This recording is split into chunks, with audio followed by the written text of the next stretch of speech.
Hey everybody, News Center 7's John Vidal here with Kate Bartley. Yeah, so we're going to give people 90 seconds or a couple minutes to kind of tune in and join us because we really want this to be interactive. Yes. We want people to feel free to ask questions. But while we wait for everybody to join us and we move the camera, There we go. I thought your piece was powerful. I thought it was brave. thank you.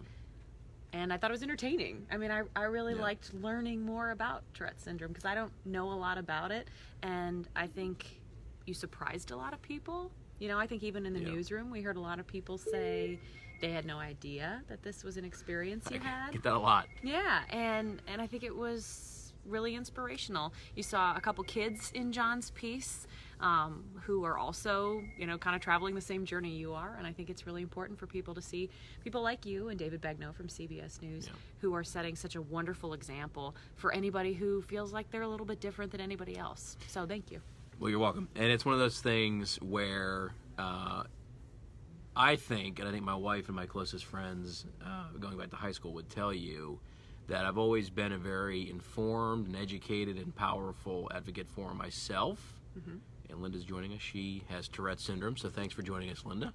Hope we can answer some questions, or if you got some stuff to add, we can add that too. Yeah, I'm curious to hear other people's experiences. And I've been overwhelmed. I got to say, I've been humbled and overwhelmed by the amount of people who've reached out to me on Facebook, on Twitter since yesterday when I started sharing this, who have Tourette's themselves, they're adults, or they say, my son has Tourette's, or my daughter, although there's a heavy genetic component we'll get into a little later, but it's far more common in boys than girls, for whatever reason, it just is.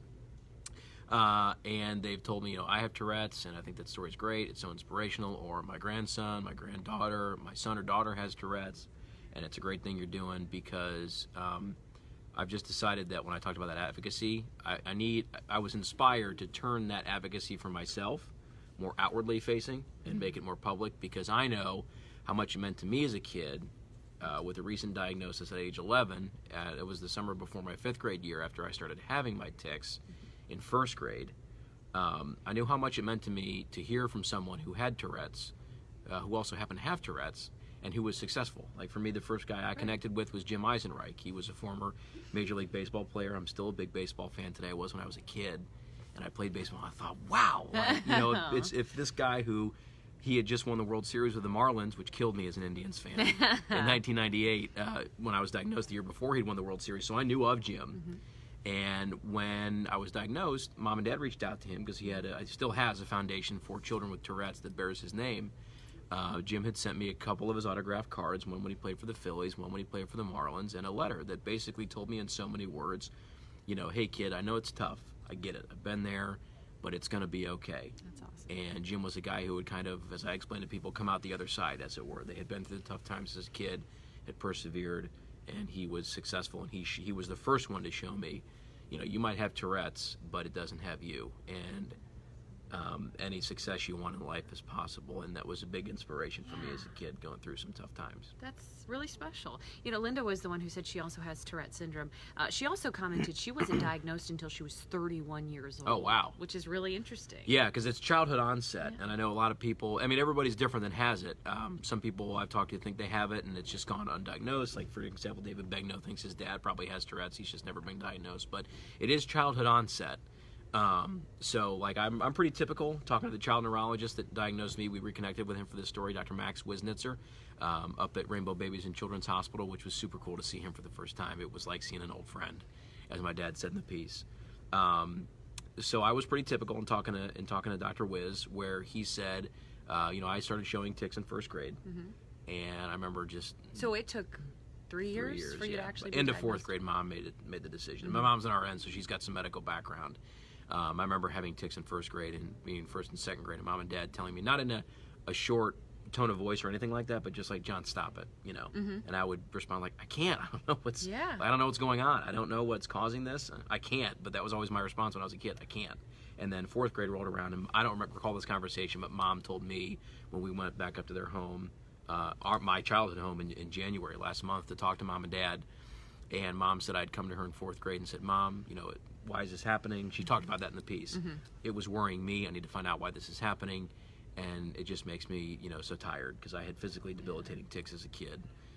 So mom said, okay, it's time to go to the neurologist, and we went and got a diagnosis. So tell us more a little bit about what your tics are, how they've changed too. I know you still struggle with some of it, but it's not as the same as it was. Not as severe. So the good thing about Tourette's, it's a lifelong thing for about 75% of people that have it. I'm certainly one of those. I'll be 32 in the summer, and it's a lifelong thing for me. I'm sure of it.